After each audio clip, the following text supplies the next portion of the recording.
Hi, this is Nancy Yearout, and welcome to my show, High Road to Humanity. In every episode, I tell you powerful true stories filled with great wisdom that you can use in your own life as you strive for a higher road to travel. My featured guests will have their own unique stories to tell that enlighten your mind and your soul. So kick back, relax, and learn the secret to success when you take the high road. First touch, strong connection, it lays deep in your soul.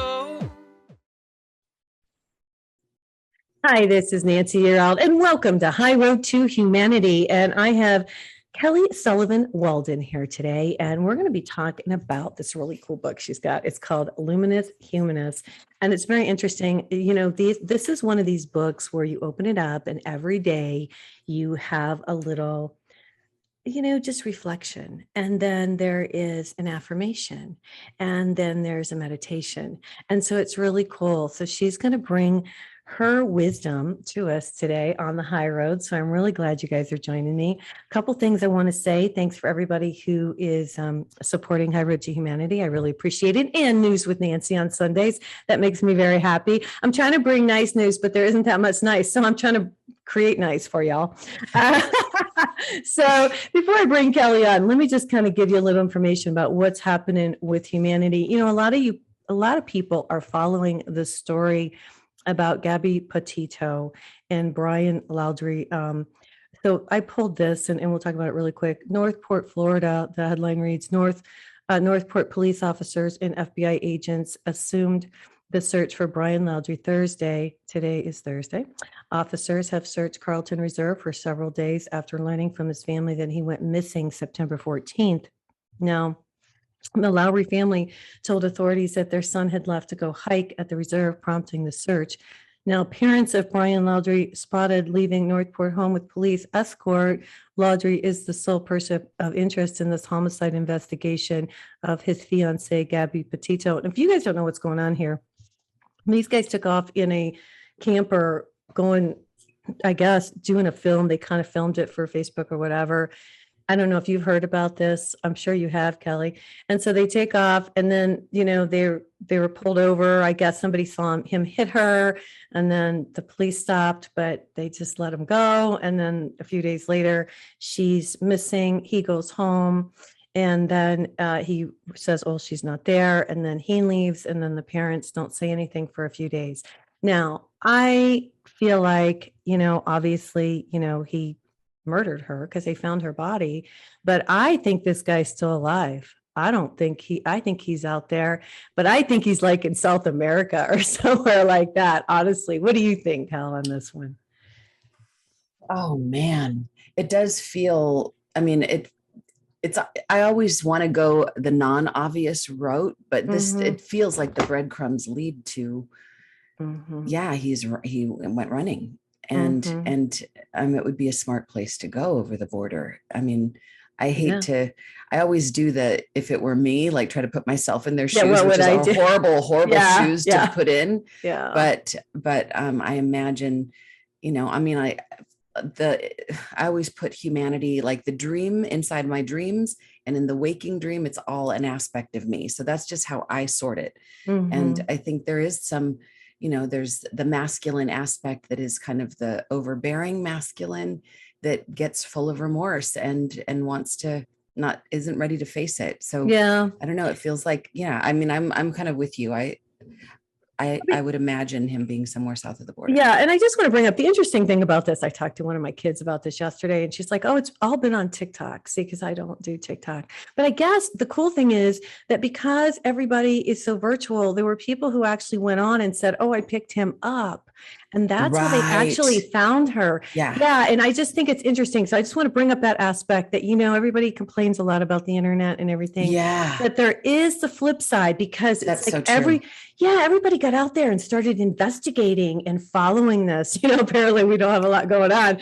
But I mean, it's sad. It's a horribly sad story, and God bless the family and God bless her, and him too as well. But, it's just interesting to see how technology has changed. Well, it's also a sign of the times. It's kind of like we should live transparent lives, because we might as well, because everything we think we can get away with we can't really get away with anything. I mean, Neil Donald Walsh talked about this in one of his Conversations with God books years ago, about how we should just live our lives as if everything we did and said and even thought was going to end up on the cover of People magazine.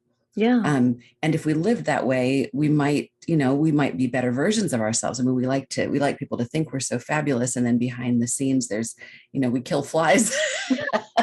She killed a fly. I killed a fly. Oh my God. I know. Sorry. So you know what? And that's true. On that same thought, and then I'll move on here, is that I always think, and I've had people say this, we all have a guardian angel right next to us. Yeah. And if we just could see or realize that guardian angel's right there, then we would change our thoughts and our words and what we do, because they are right there. FYI, just want you to all know that. So that's kind of, don't you think, Kelly? Well, yeah. And I don't know, since you and I last spoke, I did something kind of strange over the last, it's been a couple of months. I actually, on my podcast, I have a Mind, Body, Spirit podcast, but I actually called in people to help find a missing girl. Oh, good. And it was, so anyway, kind of sort of related to somebody missing and accessing our spiritual gifts to be able to find somebody. Right. And I believe we did. She'd been missing for 9 years. Oh my God. I don't want to do the spoiler alert, but there's a whole, we could unpack that. We could take the whole time talking about that. I don't know if that's what you want to do, but there's something about the combination of technology and people becoming more psychically attuned. Mm-hmm. All of these things point to, it's a sign of the times, and it's a good thing. We can use it for good or for bad, but I think we can use it in instances like this for good. Yeah, I always say that you can use your powers for good or evil. It's your choice. It's your choice. It really is. The other thing I want to bring up real quick, this is from the New York Times. This is the headline: a senior U.S. diplomat to Haiti resigns, citing the Biden administration's inhumane deportation policy. This is something that's really been a problem, and it really has hit me. And a lot of people. A senior American diplomat who oversees Haiti policy has resigned, 2 U.S. officials said, submitting a letter to the State Department that excoriated the Biden administration inhumane, counterproductive decision to send Haitian migrants back to a country that has been racked this summer by a deadly earthquake and political turmoil. The diplomat Daniel Foote was appointed special envoy to Haiti in July, just weeks after President Morsi was killed in the bedroom during a night. See, this has been crazy over there in Haiti. That's why all these people are coming here. Yeah, and of course. Mr. Foote, a former ambassador to Zambia and acting assistant secretary for international narcotics and law enforcement affairs, did not respond to messages for comments on Thursday morning. This is a really bad situation. And I'm going to just say that, more of us need to stand up and say something about this. I understand, and I've talked about this on News with Nancy, that there are people coming in from Haiti because they have had earthquakes and they've had tropical storms and they've had their president assassinated, and so drugs and the whole bit. But they can come here as long as we would have the capability to vet them properly. And that's where the issue is lying. We don't have enough. They don't have enough resources down at the Texas border to do any of this. And my feeling is, and I don't want to get all political, but my feeling is they're letting them in on purpose. So it's a sad situation. And having said that, I don't know.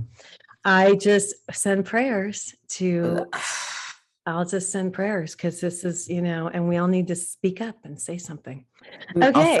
Let me say one. Oh, you want to say something? Even though I don't, I'm go like ahead. the least politically upfront person. I kind of keep that more in the background, but when putting myself in people's shoes, it's kind of what I do as a dream expert is do that. Mm-hmm. Religiously.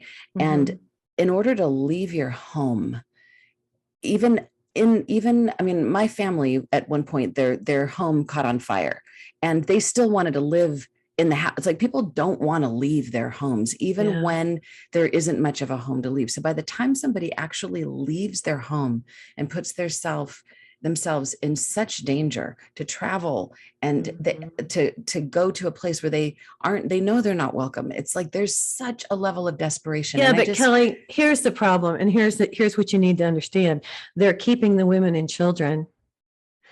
And there's a human trafficking situation, and they're sending the males home. Don't you realize? They're sending horrible. The males home. That's what's going on here. And I think that's why the guy, that's why the guy resigned. Because see, the males are being sent home and the women and children are being let through. Oh my God. Yeah. I just think this is why a ton of money put into like helping people to not even have to leave their homes. Like just like, let's help them rebuild.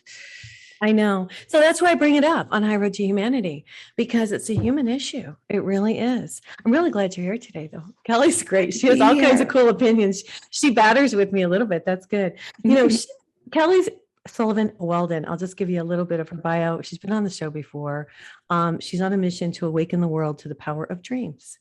And she is the multi-award-winning author of The Hero's Journey Dream Oracle Cards, which we've talked about, journal meditations and app, as well as the Walden Award nominee. Her name, just a coincidence. I like that. You know, she's been on a million shows. Oh my gosh, Dr. Oz, The Real, Bethany, Coast to Coast, Hallmark's Home and Family. She's decoded dreams for celebrities. She was the dream doctor on Dreamstream. I didn't know this, which was nominated for both a 2021 Lovey Award and a 2021 Arta Award. Her latest work, Of the Heart, is her Amazon bestseller, Luminous Humanness, and that's what we're going to talk about today. And here's a beautiful book, by the way. I just want to say, thank you. Really, really pretty, really nice. It's heavy. It's a nice, heavy. This would be like a nice book to give somebody for their birthday or for a holiday or something like that. Don't you think? Thank you, honey. That's how I designed it. That's what I wanted. And it makes me so. Somebody just texted me today and showed me a picture of it on her nightstand. And she said, it just makes my room look so pretty. I'm like, oh, so I want you to read it, but I also like that it's laying around. It's not just on a shelf somewhere. Right. Well, talk about this. Why did you write it? And we're, you know, I think the audience knows you've had a near-death experience, but if you want to talk about that a little bit and then go on to the daily practice, whatever you feel comfortable with. I would say that it was a culmination of things. So if people want to hear we got 2 minutes. The long detailed version of my death experience, listen to the previous episode. But this was a culminating thing for years. A long time ago, I read a book called Simple Abundance by Sarah Ban Breathnack. And it was a book for like a daily meditation every day. And I thought it was so cool. And for that whole year that I read that book, I talk about a high road. I was like high every day that year. And I thought one of these days I want to write a book like that, a book where people can just look forward to sinking their teeth in and meditating and getting into a groove every day. And then the luminous humanness part kind of popped out. There's a whole story in the intro of that as well. But to me, it was just like a way to be able to take that high road energy and ground it in little bits and pieces every day, and know that there's other people around the world that are meditating in that same bubble with you. So no, I'm with you. I think that's really cool. Should I read today's? Sure. Yeah. I'd love to hear you read it. Yeah. So these are all set up, you guys, you know, of course. And then here's the, today it's September 23rd, recalibrate. I probably need this. Make amends for your missteps, receive apologies graciously, and take all opportunities to course correct. Do all those things, yet know that the majority of the work getting and keeping your life on track happens in the silence of your communication with spirit. That's true. Messaging your inner alignment can be like a spiritual chiropractic adjustment where you feel the ripple, snap, crackle, and pop through the spine of your life. That is actually appropriate for me today and probably for the audience. Here's the affirmation. And then she goes an affirmation. In the silence of my tryst with the divine, the majority of the work is done. Okay. When we come back, we're going to talk more about the book and we're going to talk more with Kelly. This is Nancy You're Out. This is High Road to Humanity, and we'll be right back. This is Nancy You're Out. This is High Road to Humanity. I'm here today with Kelly Sullivan Walden. I've got a really cool book here called Luminous Humanness. You know, talk to us about this. Why you said you talk in the beginning, because actually you do, about Luminous Humanness. Talk a little bit about that. Sure.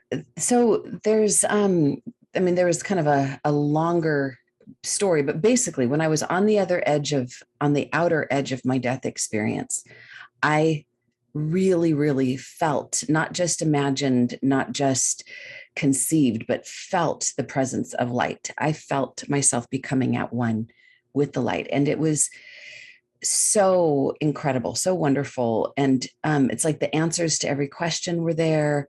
Like all the problems I had dissolved. It's kind of like the notion of you turn on the light and the darkness disappears. You don't have to fight the darkness. Just turn on the friggin' light and then the darkness disappears. And so I so wanted, when I came back in from that death experience, it was like this challenge. Can I bring this luminousness into my humanness? Can I bridge that gap? Do they have to be so schizophrenic? Can I make them connect? So that became my challenge to myself. And I can't say that I've done it 100%. That's for sure not, because I feel like the bar got set really high, but I feel like I'm a more luminous version of my humanness than I was ever before. And so to me, that's the ideal. It's like, we don't want to become so full of light that we can't pay our light bill, that we just kind of like, whoo, go into the airy fairy. And we don't want to be so in the humanness of it that we just get entrenched by the news and by all the stuff that's happening. But we want to be able to be in this world and not of it, and really have as much of that light ground itself in our humanity. I mean, it's exactly the title of your show, and it's what you're about. It's like, it's balance. I call it balance. That. Yeah, exactly. Yeah. So it's just, and there's like, meditations that kind of go with it. It's all I know is that as I was writing this book, I felt like I was building my luminous humanness muscles. I felt like I was finding that sweet spot and growing it. We're habit makers as human beings. And the more we create habits, they tend to take on a life of their own. So I thought, if I help people create a habit at one for every day of the year, then by the end of that year,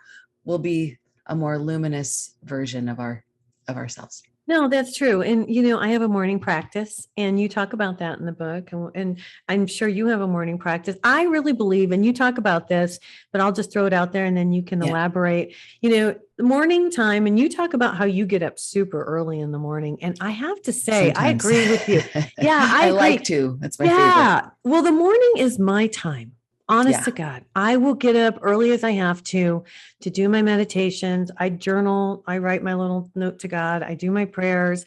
I do my meditations, I ground, whatever I need to do. That's what I do in the morning, because what I've learned is if you don't do it in the morning, you don't do it. Number one.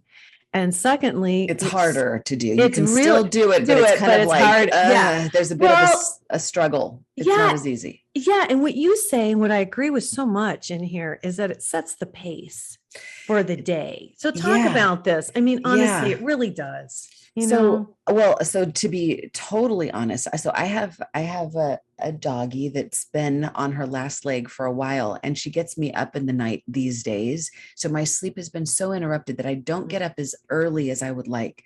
But under normal circumstances, if I can, I heard a yogi, a Swami, talk about the Ambrosial Hours. And those are the hours. It's like ambrosia. It's like the food of the gods.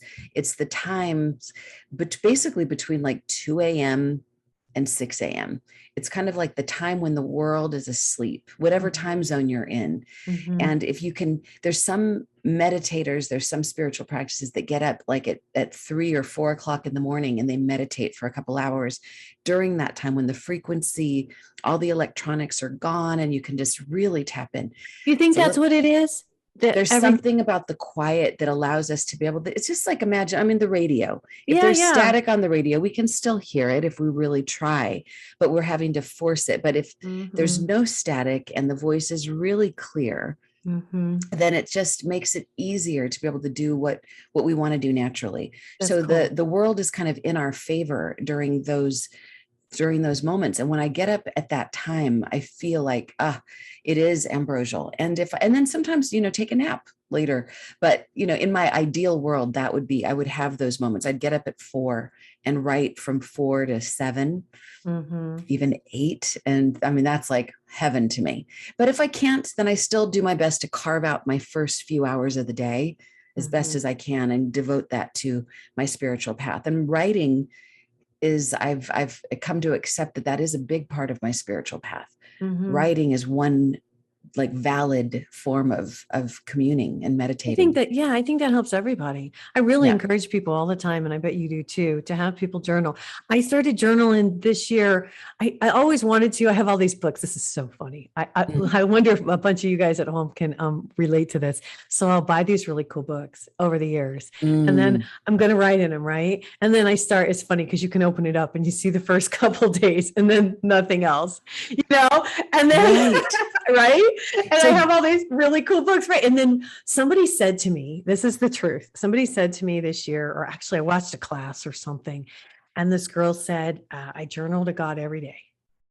And I thought, well, that would be cool because I have a lot to say and I have a lot to discuss. And so we have, and it also what it did was it established a relationship between myself and the divine. And so yeah. And so I tell everybody about it because, I mean, all these years I've never done it. Now I do it religiously. And that's why. That's great. That's really great. So that's what I've learned personally. What have you learned about the journaling thing? Because it's hard. Well, journaling and or writing, like, any version of it. So for about a decade, I used to lead Artist Way workshops where it was like a religion where you'd write 3 pages of stream of consciousness writing in your journal every day. And that was a revelation to me. My first book, Discover Your Inner Goddess Queen, came out of that journaling. And often, and I found, and I still do this, sometimes the first part of the journaling, and it's not, I mean, I don't necessarily write a letter to God, although sometimes I will ask very specific questions. And in the midst of the journaling, the answers just come. Yeah. But sometimes the journaling starts off with sludge, with just like, complaints, whining. Yeah, right. Yeah. I'm not into this. I don't feel good. What was that look about? Why did he say that? And then all of a sudden, then there's this like stream that opens up. And I love Julia Cameron for the permission that she gives in her book, The Artist's Way, to just write anyway, like show up on the page with what you've got. And it does not have to be you have to be fabulous. You have to be completely in the light. You have to be pristine. It's just like, let it be messy. Yeah. And then see what happens. So that permission I got to interview her once, and she was fabulous and a little bit harsh. Because I said, I journal, I do my morning pages, sometimes on the computer. She's like, that's not morning pages. Well, it's not, because, and I'm going to agree with her, it's the energy of you writing those words. I know. It really is. Still, it's cute. Both. It's a yes and. I'm like, Julia, it's a yes and, because I can feel God whether I'm typing or whether I'm texting or if I'm audio recording. It's like God is there. It's just a different way. And journaling, for sure, it's a slower way of hearing God, which is great. Yeah, I don't know. Everybody does what works for them. No, it's find what works. Yes, it's true. And it took me years before I figured out what worked for me. I didn't do it until all of a sudden that's what worked for me. But it's funny that you would say you do a little complaining. I do a little complaining as well. I will, like yesterday I had some issues. And so then to this morning, it was really hard to write. I was like, well, what was that all about? And please, but I've also learned how to communicate with the divine a little better, meaning that I will say, please guide me, or please show me, or enlighten me, or I've changed my verbiage. Like it used to be like, what's that all about? And now it's like, okay. And I've learned how to speak properly. I think it takes time before you learn how to do that. You know what I mean? Guide me, show me, what's for my highest good. Yeah. That kind of a thing. Yeah. I know. Sometimes I'm not that nice though. Sometimes I'm just like, fix it, do it, handle it. Okay. Moving on. I think God allows that, like, okay, sassy, but there is a surrendering and there is a relationship, and it is respectful ultimately. It really is. I'm grateful. Yeah. Well, and sometimes sassy. Sassy. Yeah. Well, you can be a little sassy. And I think God has a sense of humor. Actually, I know God has a sense of humor. And so I know there's times where he's probably just laughing at me. And another thing I'm learning in this lifetime is patience. And I don't know about you, but, and God teaches us patience. There's so many lessons that we learn while we're here, if we can just recognize that, like right now I'm learning patience, and I'm also learning, this is another one, but you have to recognize this. I'm learning to have faith in God and his decisions, because I'm such a control freak. There's a lot of us who think we're in charge, but we're really not. Right. And that is a tough one. Do you want to talk about that a minute? Yeah. Well, what I hear is my publicist and dear friend, Steve Allen Media, he always tells me in almost every conversation, control your controllables. And I just love that so much, because if I think about it, I really don't even have to be patient, because there's always something for me to do. It's like, I think patience, I'm not very patient, but if I'm trying to wait on somebody else or something else to happen. But if I think, okay, what's in my list? If there's like the pie chart and everybody, here's all the other things. Here's the universe's part, everybody else's part. There's one slice of the pie that is what I can do to ready myself, to get myself in better shape for whatever thing is. Yeah. Whatever. There's always something in my to-do list for me to do. So if I'm just in my lane, then I'm busy, I'm full, I've got plenty to do. And then all of a sudden, lo and behold, opportunities open up, and then a tap on the shoulder happens. It's time. It's like, oh, I wasn't even waiting, because I was too busy doing the work that was mine to be doing. It's a mindset, huh? It's a mindset. Yeah. And I think it's also stepping out of a dysfunctional relationship with the universe and God, and into a healthier, more mature version where we intrinsically trust it. Right. Where we trust it implicitly. Yes. Like, I mean, every once in a while I'll have this dream where there's this voice that comes in, and it's like, Kelly, have you learned nothing? Like, what was all that struggle about? Have we taught you nothing? And I'm like, oh, sorry. Yeah, you're right. Okay. We got to go to commercial break, because we're doing the podcast today too. Yes, you guys. Her book is Luminous Humanness. It's Kelly Sullivan Walden. This is Nancy Yearout. This is High Road to Humanity, and we'll be right back. Hi, this is Nancy Yearout. This is High Road to Humanity. I'm here today with Kelly Sullivan Walden, and she's pulling out her cards. She's really famous for her oracle cards. Oh God, those are your new ones. I haven't even seen those. Oh my gosh. Okay, well, I'll have to get you a copy of these next time. You'll have these. Oh, you're going to love these. I love cards. Now, I just need to talk really about cards, and then I want you to talk about cards. They work. And I think, and you can tell me your opinion, I think oracle cards work because your energy, your soul just knows what you need. And so when you pick that card, that vibration, I mean, that's how that works. Did I explain that proper, Kelly?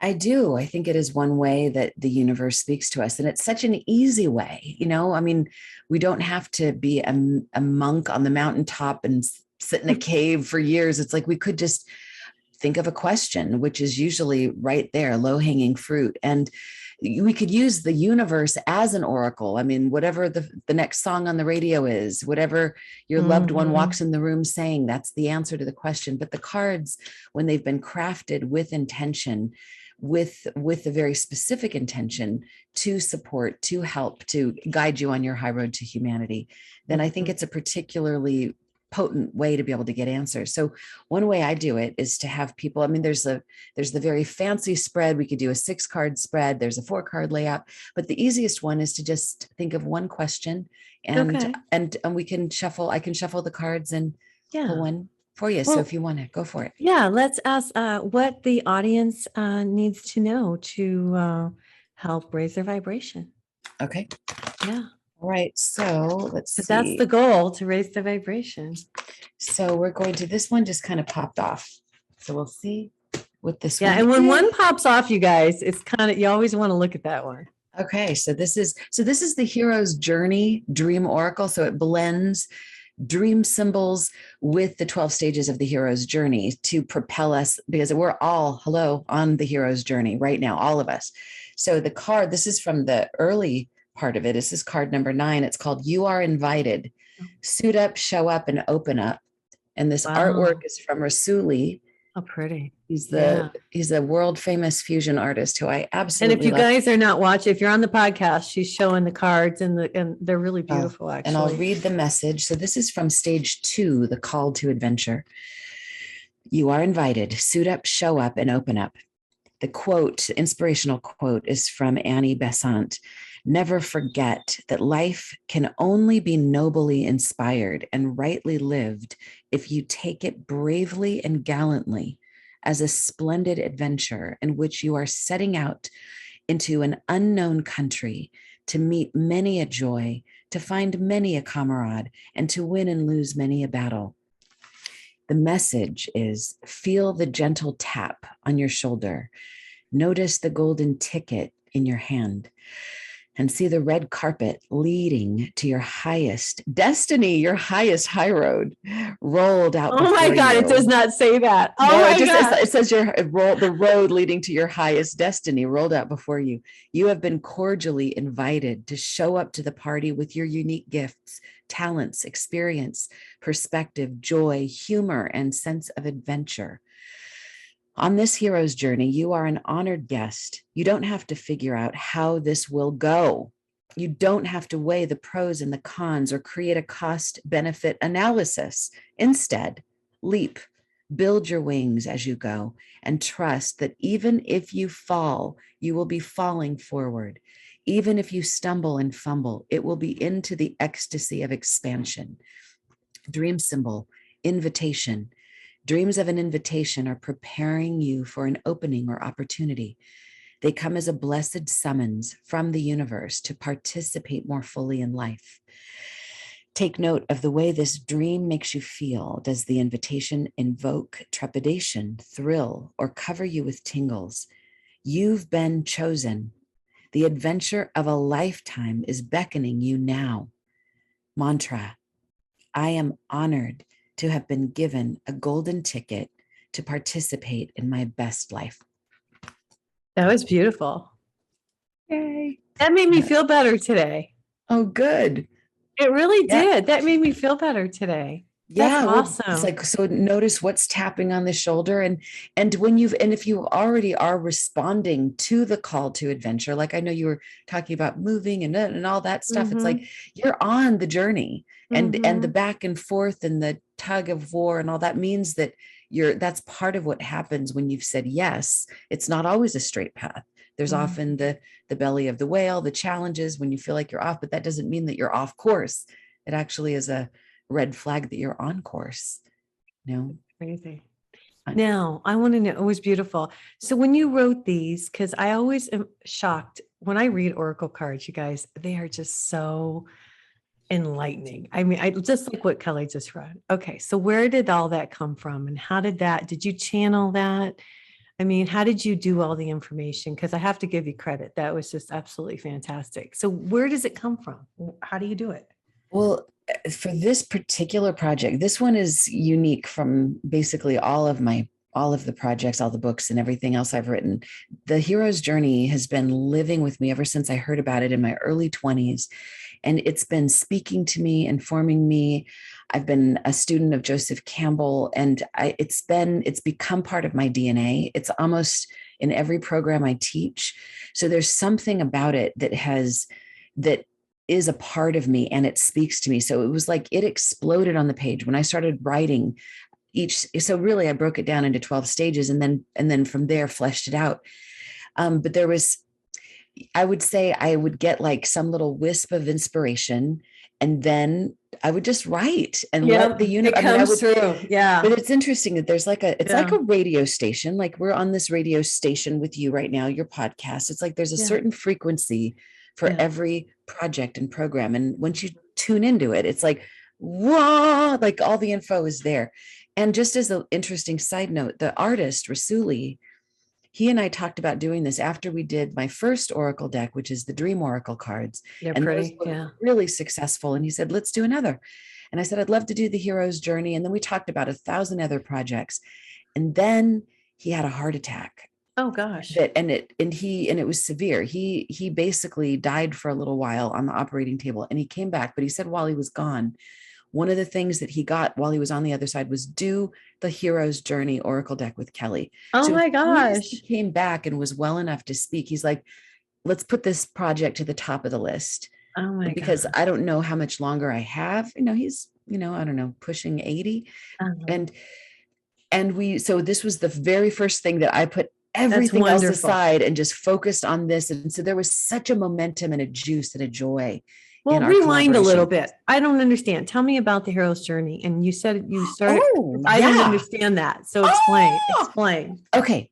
So there's a great mythologist, teacher, professor named Joseph Campbell, who I've heard is the name on the other side. And he's known for, he's given credit for coining the phrase, the hero's journey. He wrote a book called The Hero with a Thousand Faces. And he, as a professor, he was also an anthropologist, and he looked at all the major myths and fairy tales and legends of all around the world, of all the different religions and traditions. And he knew that there was a common theme throughout them all, regardless of the religion, regardless of how old they were. And he also noticed that in movies and current stories, all of the stories that were successful all contained these 12 stages that he was able to distill. And then he calls these 12 stages the hero's journey. And basically it's, and I could go into, if we have time, to like briefly touch on what the 12 stages are. Yeah, let's But he was hired by George Lucas when George Lucas was making the very first Star Wars movie.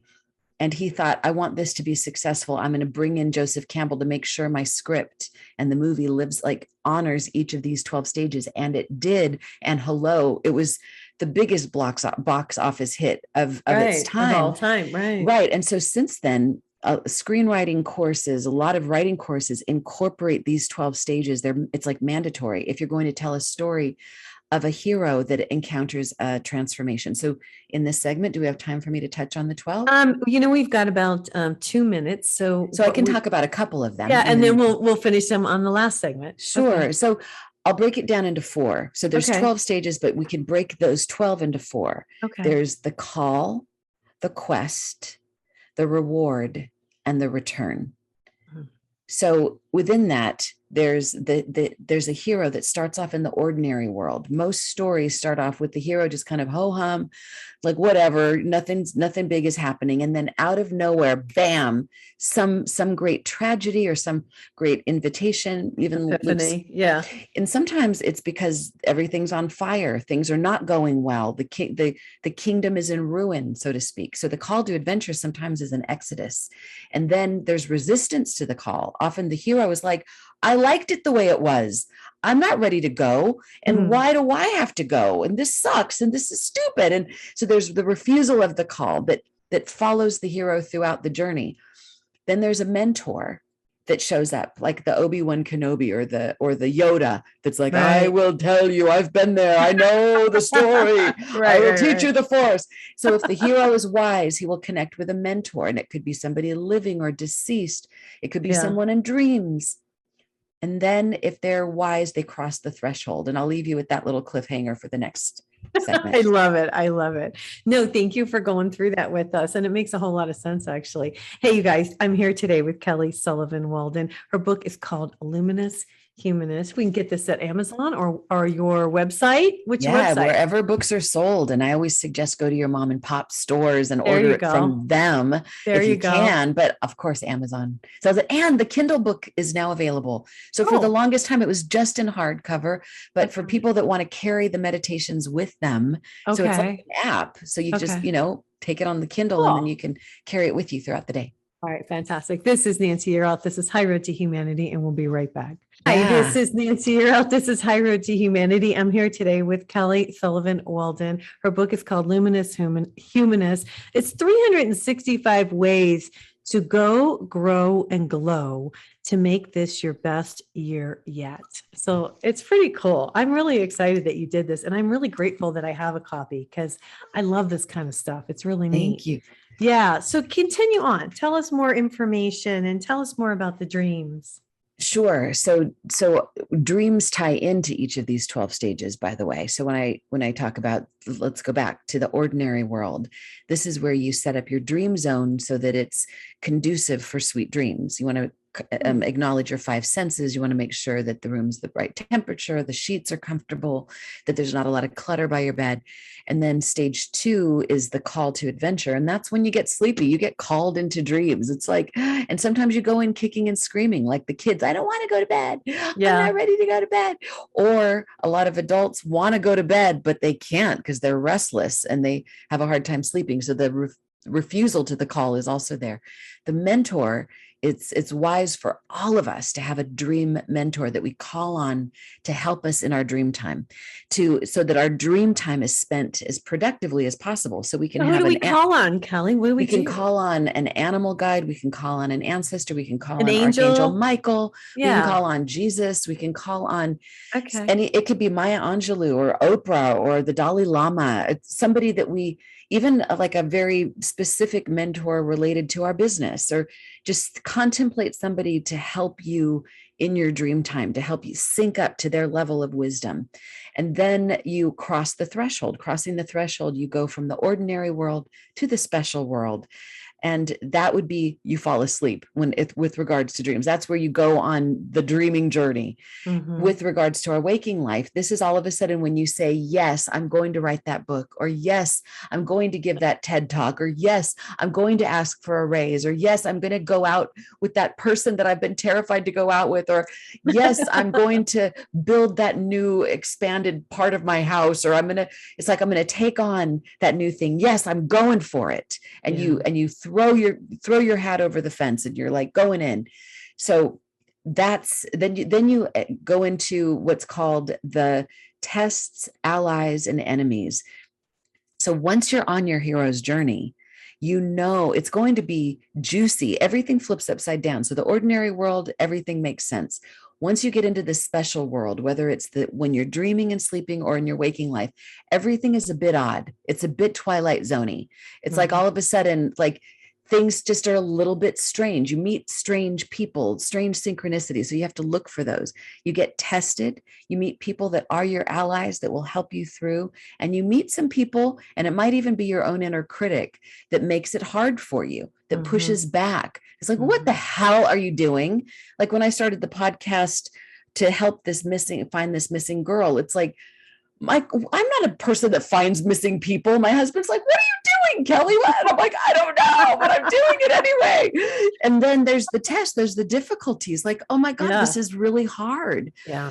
Oh God, this is painful stuff to have to be dealing with. And then there's a moment called the belly of the whale that is the dark night of the soul, where everything seems to just fall apart, where things are just not going your way. And you're like, oh my God, what have I done? This is the worst thing ever. And you find yourself feeling lonely. All of a sudden, you can't hear the voice of your mentor. All your allies, where are they? They're not calling and texting. Oh my God. But with the blessing of the belly of the whale is that you have silence. You get to eventually drop so deep that you finally hear the voice of your own wisdom. At that moment, the whale spits you out, bam, and then you deal with what's called the supreme ordeal. I like to call it the supreme opportunity. This is where you really have to put everything that you've learned to the test. This is when Luke Skywalker battles Darth Vader. This is where it's like, okay, this is like, do I really want the thing itself? Do I really want that house? Do I really want that lover? Do I really want that raise? Do I really want to write that book? Oh my God, I'm going in. So that's the grappling. And this is my life. You're describing my life, Kelly. You're a hero. You're a shiro on a shiro's journey. But this is what it's like. But when you know, oh, I'm a hero on a hero's journey, you're not, you don't go into woe is me. It's like, this is an opportunity for me to flex my muscles, for me to really practice what I've been preaching, to really see if I believe this stuff. And then once you get to the other side of that, there's the hello, oh, the angels sing, there's the reward. So in dreams, a lot of these struggles are all the different kinds of dreams that we have. And if we wake up in the morning with a remembered dream at all, it is the reward. The remembered dream is that special lottery ticket that has landed, even if it's like, it was just a shoe. I only remember a shoe from my dream. That's precious. It's a gift. It's a clue. And so in our waking life, when we go through a difficulty, we come out with a gift, we come out with a reward, but the journey ain't over yet. You have to begin the journey back you have to go home. Eventually you go through the resurrection, where you go from being a mere caterpillar earthling to finding your wings. You become a different person on this journey. Eventually you're not the same girl that started this journey at all. But you're not meant to keep all of this to yourself. Eventually you come home with the elixir. That's the final stage. This is where you give the message back. So in the waking life, this is where, because you've struggled, you've got an elixir that's worth sharing. You've got to share it with somebody. In the dream, it's about having a remembered dream and then doing something physical with it, and possibly also sharing that with somebody. That's the final stage of the hero's journey. And the end of one hero's journey is the beginning of the next, because the cycle continues. So these hero's journey dream oracle cards are meant to keep you engaged with that. So you know that whatever challenges you face, they're precious. They're not to be squandered. The new book I'm writing is called "A Crisis is a Terrible Thing to Waste," because you want to be able to use it all to propel you forward. Right. Well, wonderfully said. Thank you. As you spoke and talked all about the hero's journey, I do think in my own life, and I think it relates to everybody.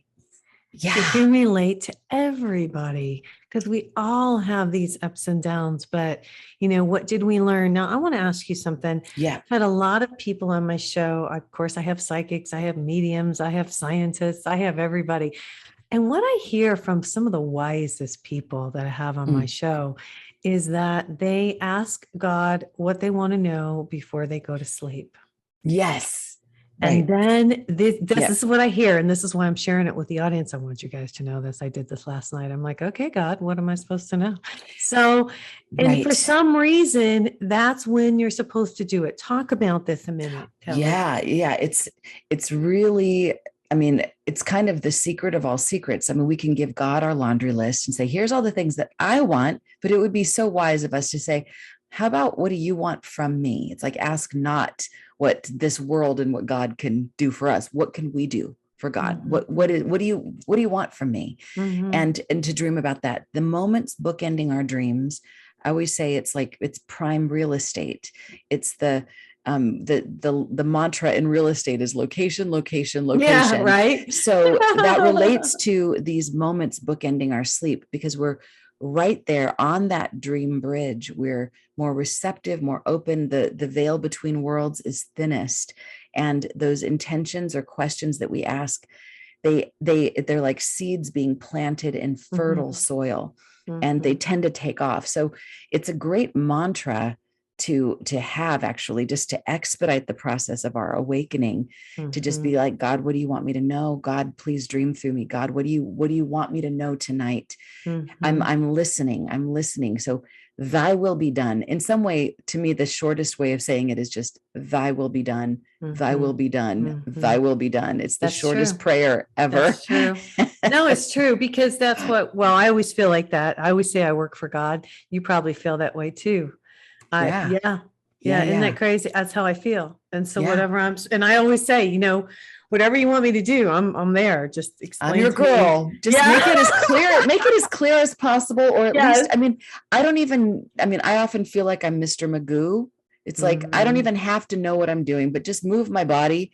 And there's a pleasure principle involved. It usually feels good. Even if it's scary, it's like I got to do this, even though it doesn't make any sense. I'm going in. Yeah. I'm leaping. Even if I splat, I'm leaping anyway. And I trust it. The more we do it, the more we trust it, the easier it gets. Well, and that's the word, trust. Yeah. Because right now, and I'm going through that right now personally. Yes. And I really have to I really need to talk about this really quick, and then we got to get out of here. But no matter what happens, how can I say this? God has your best interests at heart, and he knows what's best for you. And we sometimes think we know what's best, but we don't. And so it's hard, because you have to stop and remember, this may not be for my highest and best good. So I'll just understand that and move forward and know that something better is going to happen. You have to look at things like that. It's interesting. I love even thinking about Einstein said either this universe is on your side or it's not. and he discovered that it is. And he said, the most important question we can ask is this universe friendly? And at the end of his life, he determined that, yes, this universe is friendly. If the smartest man that's ever been known to man says that, then it's like, all right, that's good. And I do trust it. And in the moments when I don't, I just think it's funny. It's like the fighting with what is having a tantrum. It's like being a 5-year-old that's just kicking. It's not. That's not the way I thought it was going to be. It's like Veruca Salt from Willy Wonka and the Chocolate Factory.